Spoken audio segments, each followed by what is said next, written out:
They called me a gold digger at my own engagement party. The groom's family whispered behind my back, thinking I wasn't good enough for their precious son. But when my brother walked through those doors, their laughter died instantly. What happened next changed everything forever. Hi, I'm Jasmine, and today I'm sharing the most shocking night of my life. If you've ever been underestimated or judged unfairly, this story will hit close to home. Make sure to subscribe and hit that notification bell because you won't want to miss what happens next. Let me take you back to 6 months ago when I first met Luca. I was grading papers at my favorite coffee shop downtown, completely absorbed in my work as a third-grade teacher. The afternoon sun filtered through the windows, casting warm light across my stack of spelling tests and reading assignments. That's when this man accidentally bumped into my table, spilling coffee all over my carefully organized lesson plans. The dark liquid spread across the papers like ink, ruining hours of preparation. Instead of offering a quick apology and walking away like most people would, he stood there for a moment looking at the damage with genuine concern. Then he sat down across from me without asking, pulled napkins from the dispenser, and began helping me salvage what we could. His movements were deliberate and calm, as if he had all the time in the world. There was something about the way he carried himself that made people naturally step aside. Even in that crowded coffee shop, he seemed to occupy his own space, separate from everyone else. "I'll buy you another coffee," he said. His voice was low and measured, the kind of voice that didn't need to be raised to be heard. "And whatever else you need to fix this mess I made." I looked up at him then, really looked at him. He was older than me, maybe mid to late 30s, with dark hair and darker eyes that seemed to see more than they revealed. He wore a perfectly tailored black suit that probably cost more than my monthly rent, and there was a weight to his presence that I couldn't quite name. Most men his age in expensive suits would have been checking their phones, anxious to move on with their day. But he sat there, patient and focused entirely on me. "It's okay," I said, though my carefully planned week of lessons was now a soggy mess. "Accidents happen." "They do," he agreed, "but that doesn't mean we ignore the consequences." Something about the way he said it made me think he wasn't just talking about spilled coffee. We talked for hours after that, though calling it talking doesn't quite capture what happened. He asked questions and actually waited for the answers. When I told him about my students, about the little boy who'd finally learned to read after months of struggle, or the girl who wrote the most beautiful stories but refused to share them with anyone, he listened with an intensity that made me feel like my words mattered. "You care about them," he observed. It wasn't a question. "Of course I do. They're children. They deserve someone who cares." "Not everyone thinks that way," he said, and there was something in his tone that suggested he'd seen too much of the world's indifference. "Most people only care about what benefits them directly." He told me his name was Luca Moretti and that he handled family business. He didn't elaborate, and I didn't push. There was a privacy about him, invisible walls he'd built that I sensed shouldn't be climbed without invitation. When he asked for my number, he didn't pull out his phone and hand it to me like most guys did. Instead, he took out a small leather notebook and a pen, wrote down my number in careful script, then tore out a page and wrote his own. "If you need anything," he said, handing me the paper, "call me anytime." Our relationship grew in the weeks that followed, though it grew differently than any relationship I'd experienced before. Luca didn't text constantly or flood me with messages. When he said he'd call, he called. When he said he'd be somewhere, he was there exactly on time. There was a reliability to him that felt almost old-fashioned, as if he operated by rules most people had forgotten. He would appear at my apartment after long days, carrying bags of food from restaurants I'd never heard of. Not the trendy places that advertise on social media, but quiet establishments where the owners knew him by name and seemed almost grateful for his business. He never talked about his work in detail. When I asked about his day, he'd give vague answers about meetings and family obligations, then turn the conversation back to me. "Tell me about the kids," he'd say, settling onto my worn couch as if it were the most comfortable place in the world. "What happened today?" And I would tell him, watching as his serious expression softened slightly when I described the funny things 8-year-olds say or the small victories that made my job worthwhile. He never looked at his phone during these conversations, never seemed distracted or impatient. It was as if, for those hours in my small apartment, nothing else existed. I knew Luca had money. His clothes were expensive. His car was a sleek black Maserati that looked like it belonged in a movie, and he lived in what he called a family home on the edge of the city. But he never flaunted any of it. When I cooked simple pasta in my tiny kitchen, he ate it like I'd prepared something extraordinary. When we watched movies on my secondhand couch, he'd pull me close and say softly, "This is good. This is real." There were moments when I caught glimpses of another side of him. Once, a man approached us on the street, drunk and aggressive, demanding money. I'd started to reach for my purse, but Luca had simply looked at the man. He didn't say a word, didn't make a threatening gesture, but something in his eyes made the drunk stumble backward and hurry away. When I asked about it later, Luca just said, "Some people understand certain languages better than others." Another time, we were at a restaurant when another diner became loud and abusive toward the waitstaff. The manager seemed afraid to intervene, and the other customers were pretending not to notice. Luca had excused himself from our table, walked over to the man, and leaned down to speak quietly in his ear. Whatever he said made the color drain from the man's face. Within seconds, the troublemaker was gone, leaving cash on the table and practically running for the door. "What did you say to him?" I asked when Luca returned.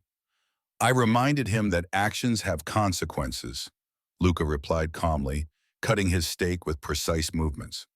"Some people forget that." I should have asked more questions. I should have pressed harder about his family's business, about the way people seemed to recognize him in certain parts of the city, about the phone calls he'd take in another room, speaking in low Italian that I couldn't understand. But I was falling in love with the man who made me feel safe and valued, who treated me like I was precious even when I was wearing sweatpants and grading papers at midnight. 6 months after we met, Luca proposed. He took me back to that same coffee shop where we'd first spoken, and at the table where he'd spilled coffee on my lesson plans, he got down on one knee. The ring he offered was beautiful but not ostentatious, a single diamond set in what looked like an antique band.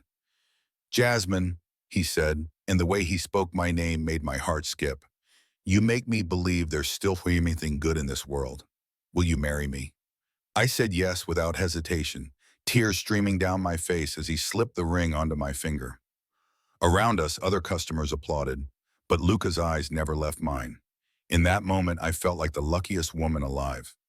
But then, he mentioned the engagement party, and I saw something flicker across his face. It was gone so quickly I almost missed it. A shadow of concern, or maybe resignation. "My family wants to meet you properly," he said, still holding my hand. "My mother is already planning everything. She insists on throwing a party at the house." "That's wonderful," I said, though my stomach tightened slightly. "I'd love to meet them." Luca studied my face for a long moment. "My family is traditional, Jasmine. Old world. They have certain expectations, certain ways of seeing things. I need you to know that whatever happens, whatever they say, it doesn't change how I feel about you." "Why would anything they say matter?" I asked, confused by his warning. "Because people show who they are when they think they have power," he said quietly, "and my family has always had power." I should have listened more carefully to that warning. I should have understood what he was really trying to tell me. But I was so happy, so in love, that I couldn't imagine anything dampening our joy. The week before the party, I obsessed over every detail. What should I wear? How should I act? I wanted to make a good impression on the people who mattered to Luca.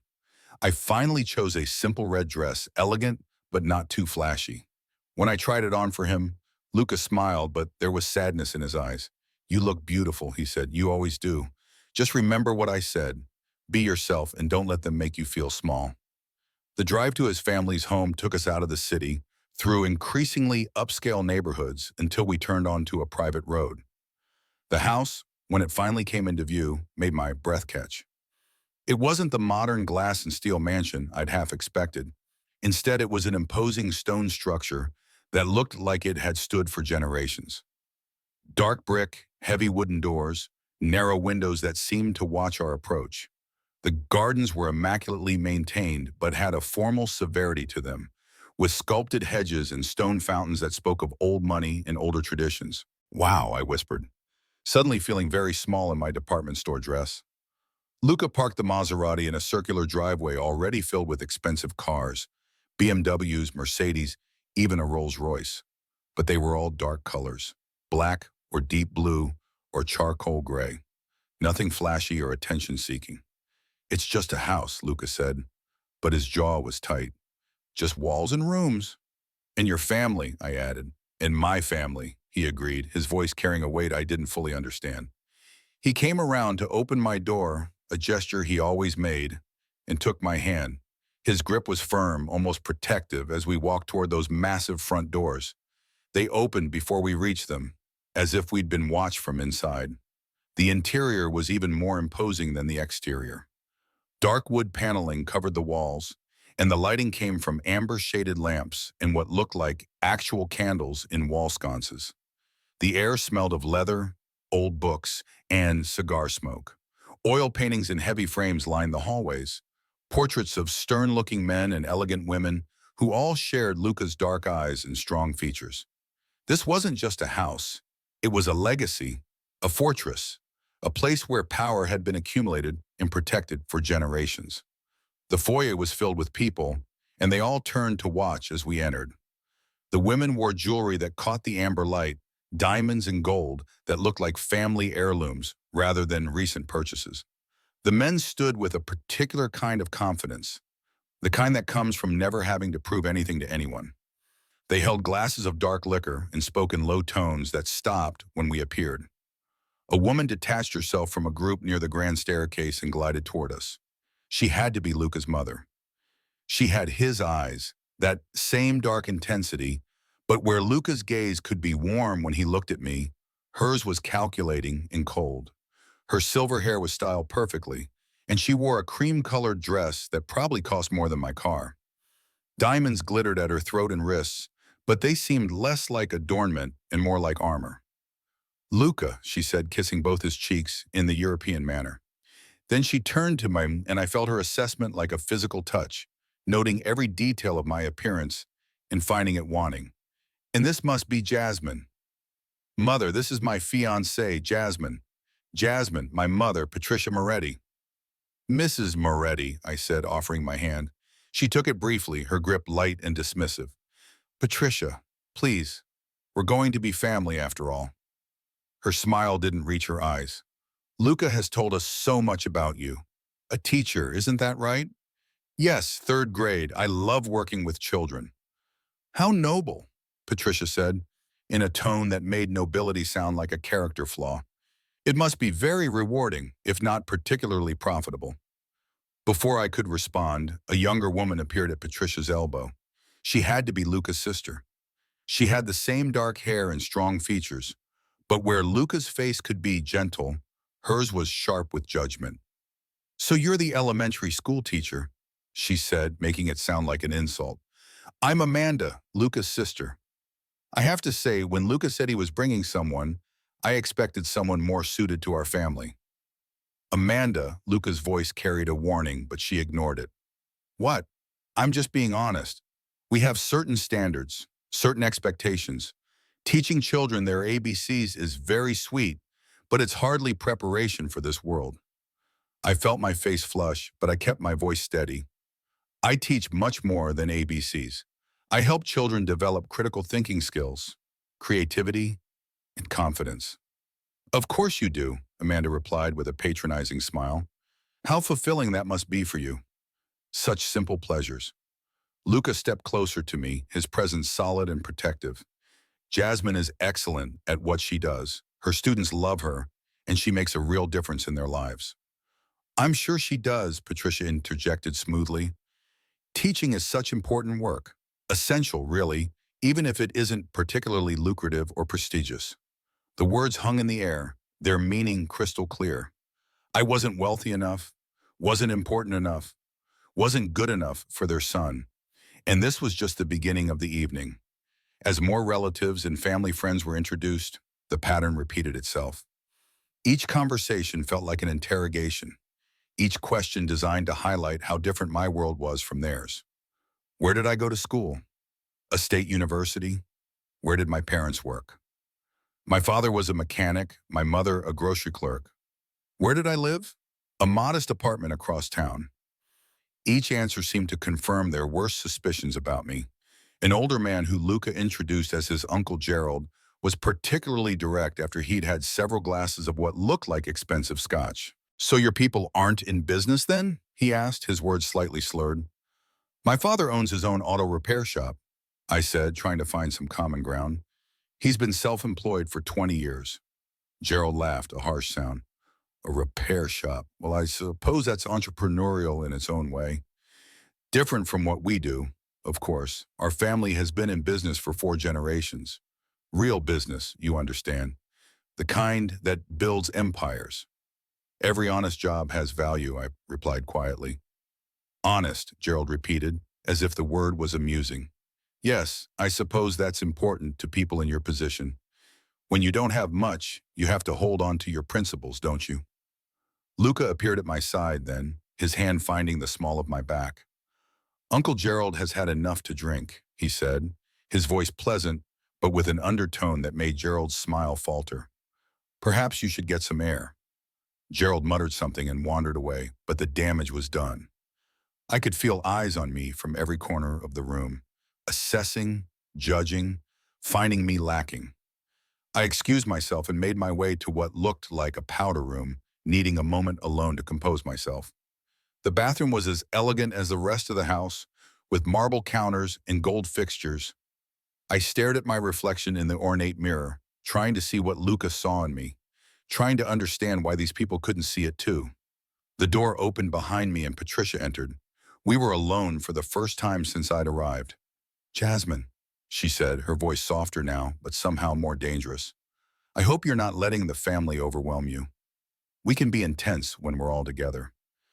"Everyone has been very welcoming," I lied. Patricia smiled slightly, acknowledging that we both knew the truth. "My son cares for you. That much is obvious. Luca doesn't give his heart easily, which makes this situation rather delicate." "What situation?" I asked, though I knew what was coming. "You have to understand our world, dear. The Moretti family has existed for generations because we're careful about who we bring into the fold. We have certain standards, certain expectations. Marriage isn't just about love in families like ours. It's about legacy, about maintaining what has been built." "I love Luca," I said firmly, "and he loves me. That should be enough." "Should it?" Patricia's expression was almost pitying. "Love is wonderful, of course, but it fades. And when it does, what are you left with? Can you handle the obligations that come with being a Moretti? The expectations, the scrutiny? Can you move in our circles, speak our language, understand our ways?" "I can learn," I said, hearing the desperation in my own voice. "Can you?" Patricia touched up her lipstick with practiced precision. "Or will you always be the teacher from the modest apartment, trying to fit into a world that never really accepts you?" "I'm not being cruel, Jasmine. I'm being realistic. Sometimes the kindest thing we can do is acknowledge when two people are too different to truly work." She left me standing there, her words echoing in my ears. I stared at myself in the mirror again, and for the first time, I wondered if she was right. Maybe I was fooling myself, thinking love could bridge such a vast gap. When I returned to the party, I found Luca deep in conversation with several older men in a corner of what appeared to be a study. They stood around a heavy oak desk, speaking in low voices, and the atmosphere around them was different from the rest of the party, more serious, more dangerous. When one of them noticed me watching, he said something to Luca, who turned to look at me. His expression was unreadable, and for a moment, he looked like a stranger. I turned away, feeling more alone than ever, and found myself near a group of younger women who appeared to be around my age. They were discussing someone's recent vacation to the Amalfi Coast, and I was about to try joining the conversation when I heard my name. "Jasmine seems sweet enough," one of them was saying, thinking I was out of earshot. "But really, what does Luca see in her?" "It's obvious, isn't it?" another replied. "She's pretty, she's young, and she's after his money. I mean, look at her dress. It's from a department store. She's so clearly out of her depth." "Poor Luca," a third voice sighed. "He's always been too trusting. Remember that girl from college? At least she came from a decent family." I stood frozen, the glass in my hand trembling. These women didn't even know me, but they'd already decided who I was and what I wanted. The accusation of being a gold digger stung more than anything else because it was so unfair. I'd never asked Luca for anything. I'd never cared about his money. I'd fallen in love with the man who listened when I talked about my students, who made me feel valued and safe. But how could I prove that to people who had already made up their minds? The evening continued to deteriorate. I overheard more whispered conversations, caught more judgmental looks. Amanda was particularly vicious, making loud comments to anyone who would listen about how inappropriate I was for Luca, how teaching elementary school was barely a real job, how my background was so far beneath theirs that the engagement was practically a joke. "Can you imagine her at family dinners?" Amanda said with a laugh that carried across the room. "What would she even talk about? Finger painting and multiplication tables?" She'd be completely lost. Lucas seemed oblivious to it all. He moved through the room with easy confidence, stopping to speak with various relatives and family associates. He belonged here in a way I never could. This was his world. These were his people, and I was the outsider who didn't fit. Finally, I couldn't take any more. I slipped out onto a terrace that overlooked the dark gardens, breathing in the cool night air and trying not to cry. My phone buzzed in my small purse, and I pulled it out to see a text from my brother Daniel. "How's the party going? Are they treating my little sister well?" I stared at the message, tears finally spilling over. Daniel had always been my protector, even when we were children. He was 8 years older than me and had worked multiple jobs to help pay for my college education when our parents couldn't afford it. He'd been so proud when I got my teaching position, so thrilled when I told him about Luca. But Daniel didn't know about tonight. He didn't know that Luca's family saw me as nothing more than an opportunistic interloper who was trying to steal their precious son. He didn't know that I was standing alone on this terrace, wondering if love really was enough to overcome such vast differences in background and expectation. I was about to text him back when I heard footsteps behind me. I turned, hoping it was Luca, but it was Patricia again. "Getting some air?" she asked, joining me at the stone railing. The gardens below were illuminated by subtle landscape lighting, creating pools of shadow and amber glow. "It's a beautiful evening," I managed to say. "Jasmine, I want to be completely honest with you." Patricia's voice had lost its earlier edge. She sounded almost kind now, which somehow made what she said worse. "You seem like a genuinely nice person. Under different circumstances, I might have liked you, but circumstances matter in our world." "What are you saying?" "I'm saying that you need to consider whether this is really what you want. Our family isn't like others. There are expectations, obligations, things that aren't immediately apparent. Luca will have responsibilities that require a particular kind of support. Can you provide that? Can you navigate our world, understand our ways, handle the pressure?" "I love him," I said, my voice breaking slightly. "I don't doubt that you think you do, but love isn't always enough. Sometimes the kindest thing, the most loving thing, is to let someone go before you both get hurt. You're young, you have your whole life ahead of you. Do you really want to spend it trying to fit into a world that will never fully accept you?" She left me there with those words hanging in the air, and I realized she was right about one thing. I would never be accepted by these people. No matter what I did, how hard I tried, how much I learned about their ways, I would always be the elementary school teacher who wasn't good enough for their son. When I returned inside, determined to find Luca and leave, I walked past the living room where Amanda was holding court with a group of cousins and family friends. She wasn't even trying to lower her voice anymore. "I mean, she's a public school teacher," Amanda was saying with obvious disdain. "Can you imagine? She probably makes less in a year than I spend on shoes. And that dress. Did she borrow it from one of her students' mothers?" The group erupted in laughter, and I felt something crack inside me. I'd endured their condescension all evening, but this was too much. I stepped into the room and the laughter died abruptly. Amanda turned to face me, surprise quickly morphing into something like embarrassment at being caught, though not enough to show real remorse. "Jasmine," she said, recovering quickly, "we were just talking about education and how important teachers are to society." "No, you weren't," I said, my voice steadier than I felt. You were mocking my career and my life. You've all spent this entire evening judging me, deciding I'm not good enough for Luca, assuming I'm only here for his money. Patricia appeared in the doorway, her face pale. Jasmine, dear, I'm sure there's been a misunderstanding. There's no misunderstanding, I said quietly. You've all made yourselves perfectly clear. I'm not wealthy enough, not sophisticated enough, not good enough for your family. And you know what? Maybe you're right. Maybe I don't belong in your world. Amanda's voice cut through the uncomfortable silence that followed. Well, at least she's finally being honest about it. I mean, let's be realistic. What could a public school teacher possibly offer someone like Luca? That was the moment I felt my phone buzz again. I looked down to see another message from Daniel. Hope you're having fun. If anyone gives you trouble, let me know. I'll be in the city tomorrow anyway. Looking at that message, something inside me shifted. I was tired of defending myself to people who had already decided I wasn't worth knowing. I was tired of trying to prove my value to those who only measured worth in bank accounts and family names. I typed quickly.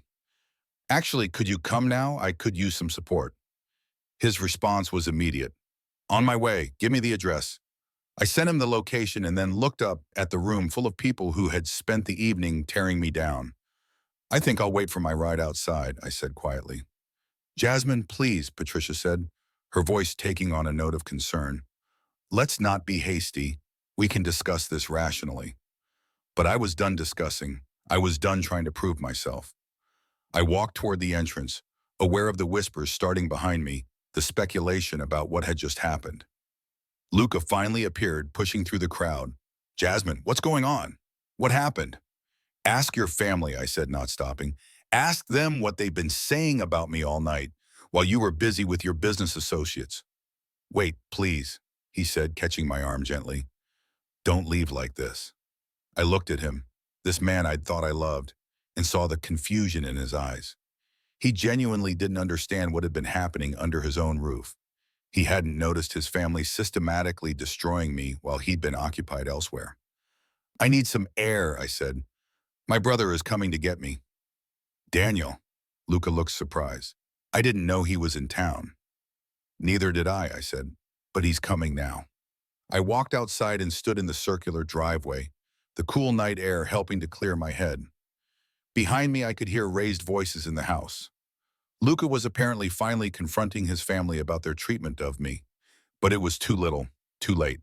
20 minutes passed. I stood there in the darkness, my arms wrapped around myself, watching the lights of the city in the distance.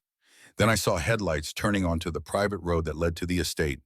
But it wasn't just one car. It was a convoy of black SUVs, their headlights cutting through the darkness like spotlights. I watched in confusion as they approached, wondering if the Morettis were expecting other guests. The vehicles pulled up to the house with precision, stopping in a coordinated formation that spoke of professional planning. Men in dark suits emerged from the first SUV, moving with the controlled efficiency of trained security personnel. They weren't just bodyguards or drivers. These were professionals, the kind of people who knew how to assess threats and respond to danger.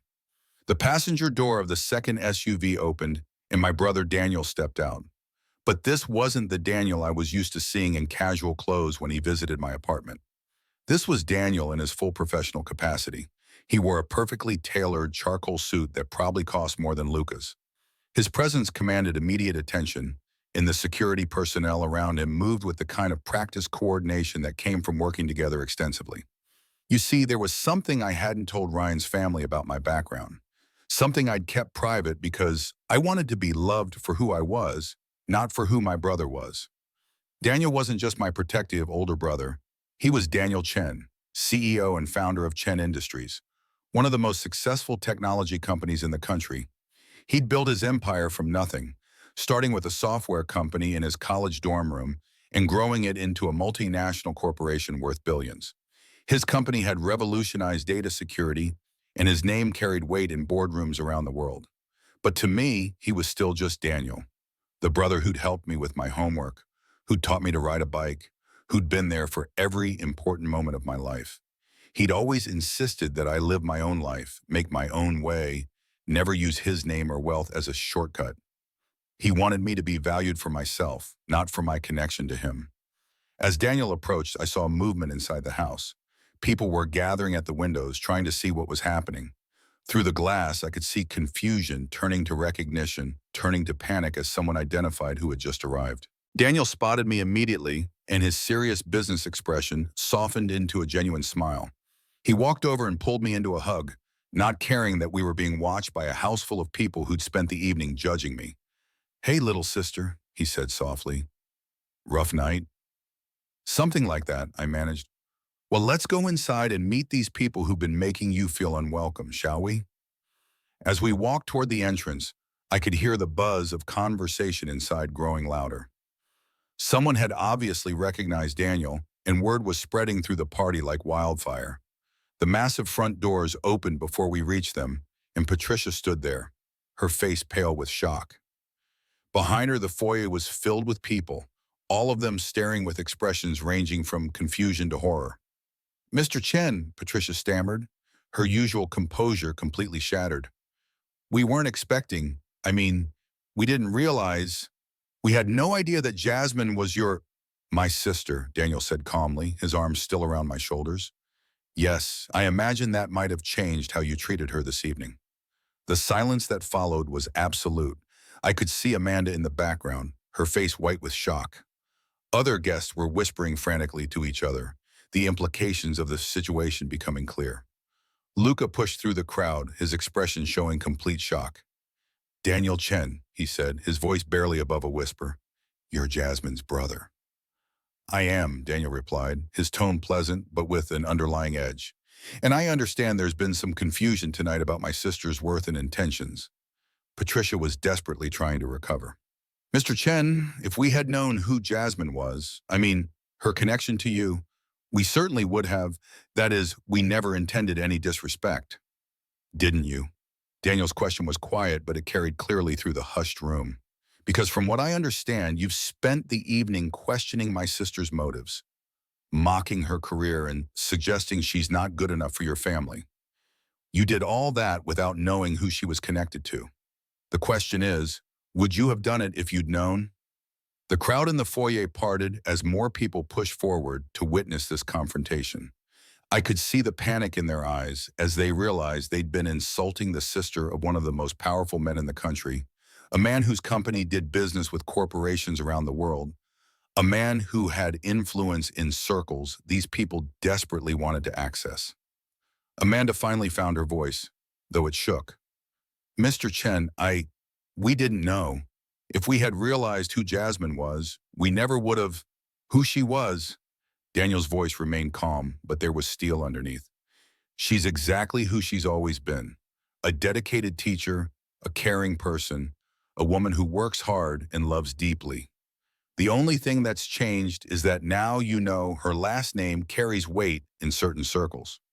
He looked around the room, his gaze moving from face to face, and people actually stepped back from his attention.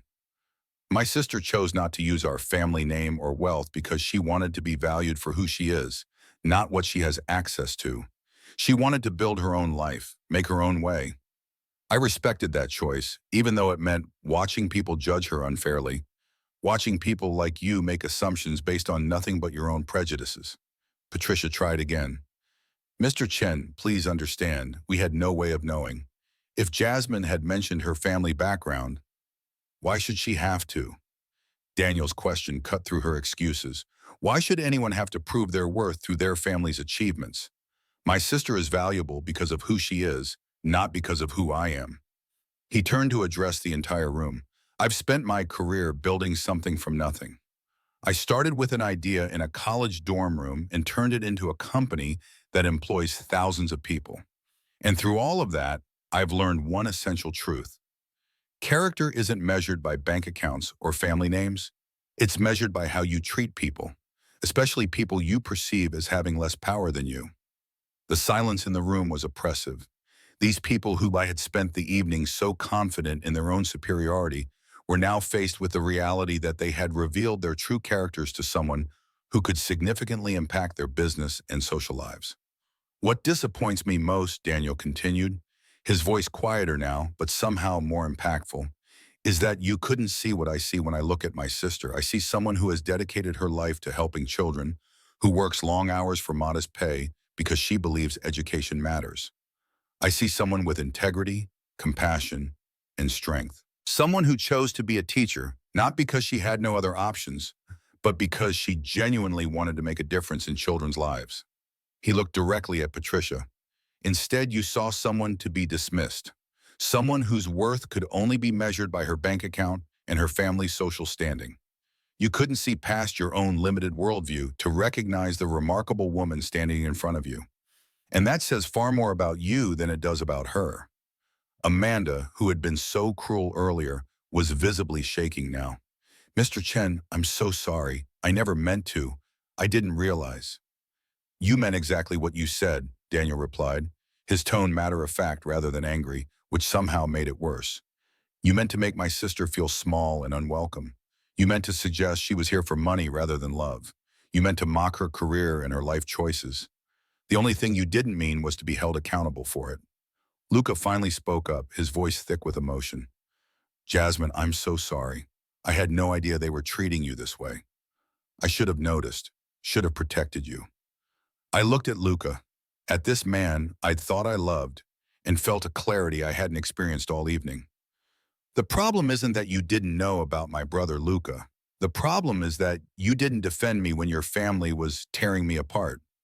You didn't notice that the woman you claimed to love was being humiliated in your own home.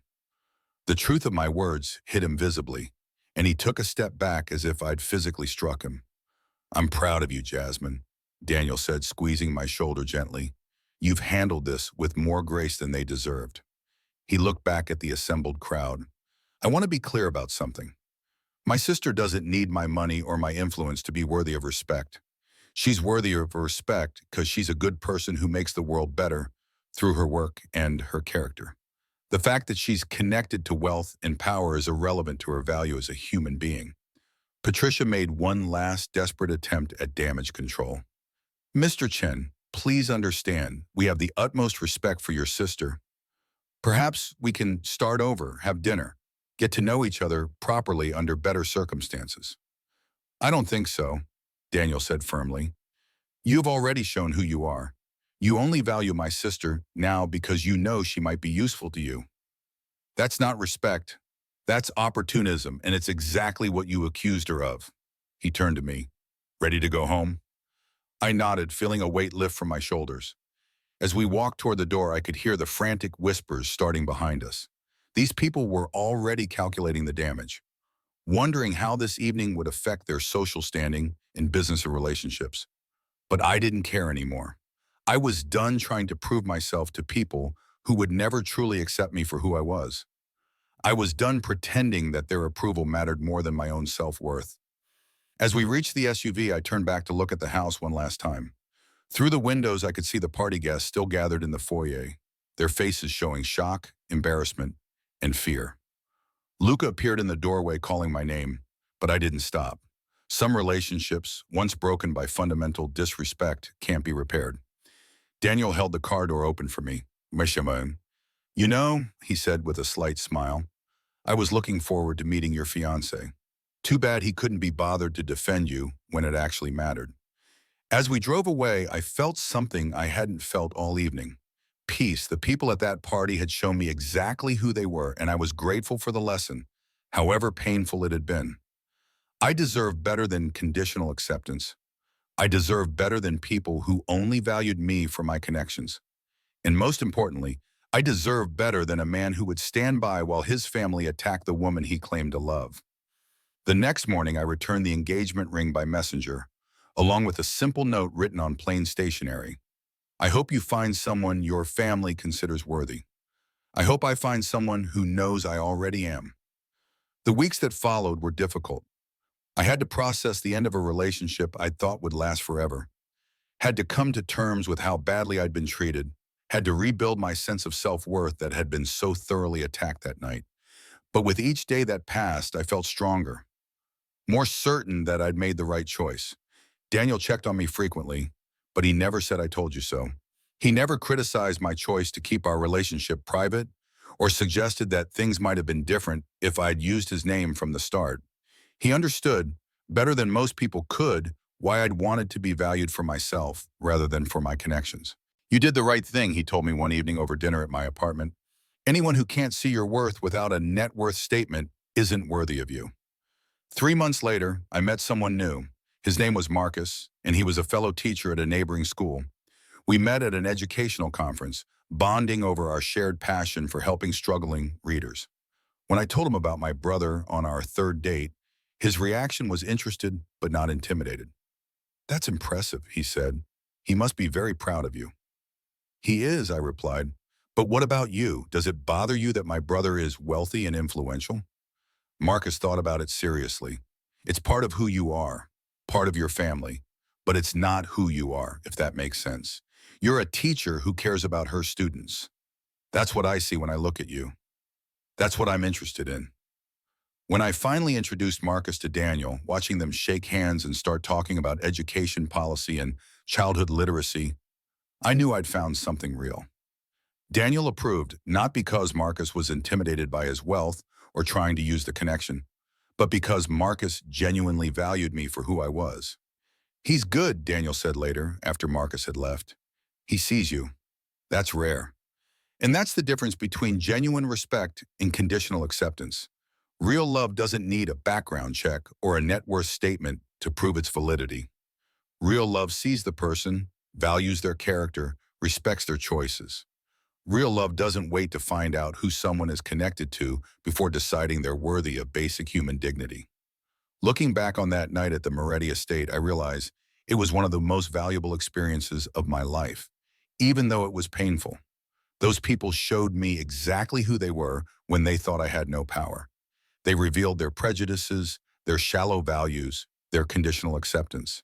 And in doing so, they gave me the gift of clarity. I learned that I don't need to prove myself to people who have already decided I'm not enough.